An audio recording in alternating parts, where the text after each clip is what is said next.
बड़ोदरा के ward number 14 की ये खबर है, जहां पर कारपेटिंग का काम शुरू होते ही आज विवाद खड़ा हो गया। स्थानीय लोग रोष जताने लगे और साथ ही भारतीय जनता पार्टी और कांग्रेस पार्टी आमने सामने आ गई, तब पुलिस को भी वहां पर बुलाना पड़ा। दरअसल चुनाव पूर्ण होते ही नगर सेवक अपने अपने वार्ड में जाकर समस्या दूर कर रहे हैं। तब आज वार्ड नंबर 14 में शामिल इलाके में वाडी टावर से ब्रह्मेश्वर महादेव मंदिर तक डामर डालकर कारपेटिंग का काम शुरू करवाया गया। हालांकि इस सड़क के बनने से मारूफलिये में पानी भरने की समस्या आती है, जिसकी वजह से वहां के जो लोग हैं वो परेशान हैं, उनमें दहशत फैल गई है। तो वहां के लोगों की ओर से इस मामले में विरोध जताकर काम रुकवाया गया, लेकिन कुछ ही देर में काम फिर से शुरू हो गया। तब इस मामले के मद्देनजर वार्ड नंबर 14 के कांग्रेस के दोनों नगर सेवक तीर्थ ब्रह्मभट्ट और दीपा श्रीवास्तव स्थल पर पहुंचे। उनकी ओर से स्थानीयों की बात सुनी गई और पानी भर जाने की समस्या को लेकर अधिकारियों के साथ पेशकश करते हुए भारतीय जनता पार्टी पर कई प्रहार भी किए गए। हालांकि इस पूरे मामले में भारतीय जनता पार्टी के नगर सेवक दीपिकाबेन पटनी, अंकिताबेन शहीद जो है संगठन की टीम के साथ वहां पर मौजूद थे और इस दौरान कांग्रेस पार्टी और साथ ही भारतीय जनता पार्टी के नगर सेवक जो है वो आमने सामने आ गए थे। उन दोनों के बीच में केवल 100 फीट का ही अंतर बाकी रहा था, जिसके बाद वहां पर पुलिस को बुलाना पड़ा था। हंगामा खड़ा हो गया था, जिसके बाद पुलिस के आने के बाद मामला शांत हुआ था।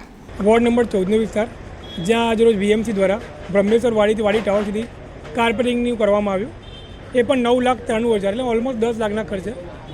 અમે ત્યાંના નાગરિકોને અમે પહેલાં સવારે કીધું કે ડામરની જરૂર નથી ભાઈ, એ અમે ડામર તમે નાખો તો ખોદીને કરો, જેના કારણે લેવલ ઉપર લેવલ ના આવે, થર ના ચોપડે, આ પેલી મેકઅપ કરી જાય, એમાં મેકઅપ ઉતરે એટલે પાછા જેવાના થાય એવા.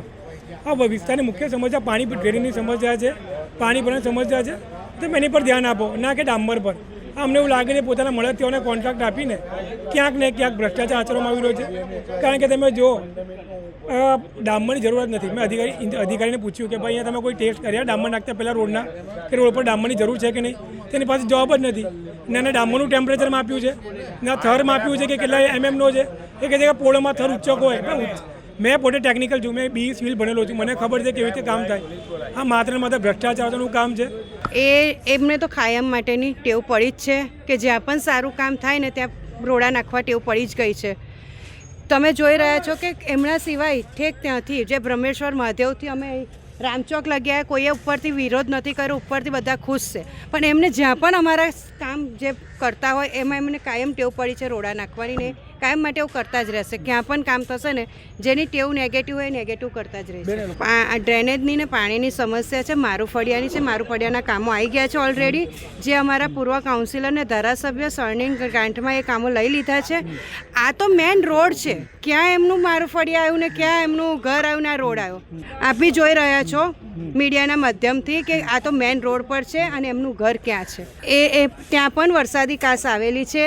વખત આવશે તો એ વરસાદી કાસ પણ ત્યાં પણ અમે ખુલ્લી કરાઈ અને ત્યાં પણ સફાઈ લેવાના છે. એકાદ બોર્ડ સ્ટેન્ડિંગ ચાલુ થાય પછી ત્યાંના પણ કામ મંજૂર કરે. સૌ પ્રથમ તો હું એક જ વસ્તુ કહીશ કે આટલા વર્ષો વાડીમાં રહ્યા પછી બી જે વસ્તુઓ નથી થઈ અને હવે થઈ રહી છે, પણ ટુકડામાં અજ્ઞાન રીતે થઈ રહી છે, અભણ રીતે થઈ રહી છે. ભણેલા લોકોને પદ પર બેસાડ્યા હોત ને તો ટેકનિકલી વર્ક થાત. આજે લોકોનો રોષ છે ને એના માટે જ છે. ખુરશી પર આવીને બેસી જવું અને રોડ પર કામ ચાલી રહ્યો છે, દેટ ઇઝ મીનલેસ. હમ્બલનેસ લાવો લાઈફમાં, લોકોને મદદરૂપ બનો અને એ લોકોને સાંભળો, સમજો. ચૂપચાપ બેસીને સાંભળવાની કોઈ જરૂર નથી. આજે અમને જે ચૂંટાઈને લાયા છે, અગર એમની સમસ્યા અમે સાંભળીને અમલ ના કરી શક્યા તો પછી શું કામનું? એમની સમસ્યા એટલી છે કે આ જગ્યા પર વારે ઘડીએ પાણી ભરાઈ જાય છે. આ ભાગ જે છે નીચું છે, ડ્રેનેજ આખી ભરેલી જ હોય છે. વરસાદી કાસમાં લોકોએ બીજા જે સાઈડના લોકો છે જેમને જ્ઞાન નથી એ લોકોએ જોઈન્ટ મારેલા છે. તો મારું એવું જ કહેવું છે કે જેટલા બી અધિકારીઓ છે આપ આવી જાઓ, કામ શરૂ કરી દો. મને બીજેપી કોંગ્રેસ નથી કરવું, મને માણસની માણસાઈ બતાવી છે અને એમની સમસ્યા છે, એમનો હલ લાવવો છે અને આ જ મારો રોષ છે. અને આ જોશ એક દિવસ દેખાશે. અને બીજી એક વાત કહું, આ જેટલા બી 2 નંબરના ધંધા જે કોઈ બી વ્યક્તિ કરી રહ્યો ને, કાન ખોલીને સાંભળી લેજો, હું નહીં ચલાવું. મારુફળિયા વાડી ટાવર પાસે વોર્ડ નંબર 14નો વિસ્તાર છે. આ બધી જ ગટરો લાઈનો જે ઉપર બ્લોકો નાખીને બધી જ જે ગાયકવાડની હતી બધી પાઇપલાઈનો અંદર બેસી ગઈ છે અને બધી તૂટી ગઈ છે. જે ટાઈમે ગાયકવાડની ટાઈમનો આ બધી ત્યારે ડામર હતો ત્યાં આગળ અહીંયા આગળ ફૂલ 3 ગટરો લાઈનો હતી અને ઠેક ગેંડી ગેટનું પાણી બધું અહીં અંદર આવતું હતું. પણ હવે આજની તારીખે ડાંબરોના થરો મારી અને બ્લોકો મારી આ બધી નીચે ડ્રેનેજ લાઈનોથી લઈને બધી જ પાણીની બધો અંદર બેસી ગઈ છે. હવે આ જે જઈ સુધીને આ લોકોનો નિકાલ નહીં આવે, આ અહીંનું પાણી સીધું અમારા દાલિયાવાડી થઈને બહાર નીકળે છે. આ બધું હવે ત્યાં સ્લેબ નખાઈ ગયો છે, પણ અહીંયા જે સિટીનું બધું આ છે એ બધું ભરચક વિસ્તારના હિસાબે અને બ્લોકો અને ડામરના થરો મારીને બધું જ બેસી ગયું છે. હવે આનો કોઈ નિકાલ નહીં આવે જ્યાં સુધીને નીચેની લાઈનો બધી ખોદીને ઉપર નહીં આવે ત્યાં સુધીને કોઈ આનો નિકાલ નહીં આવે. હા, કેટલી વાર કમ્પેર કે થરના પર થર મારે છે અને આ બધું અહીંયા ગાડી કમર સુધીનું પાણી આવી જાય છે. આની અંદર અહીંયા ગાડી ઘરોની અંદર પાણી આવી જાય છે. અહીંયા ગાડી જેમના થર પર થર મારી રહ્યા છે એની અંદર કમર સુધીનું. હવે તો ખબર નહીં આવી હવે આ બીજો થર વાગી રહ્યો છે. હવે કેવી ખબર નહીં પડે કે કેટલું પાણી ભરાશે ને કઈ ઘરમાં આવી જાય. આયા જ નથી, થયું જ નથી. એમના ટાઈમે કશું થયું નથી. હવે આજે અમારા બેન આવ્યા છે, શું આમ દીપાબેન છે, અને અમે કાલે જ વાત કરી છે અને તીર્થભાઈને જે વાત કરી છે એટલે આજે લોકો આવ્યા છે.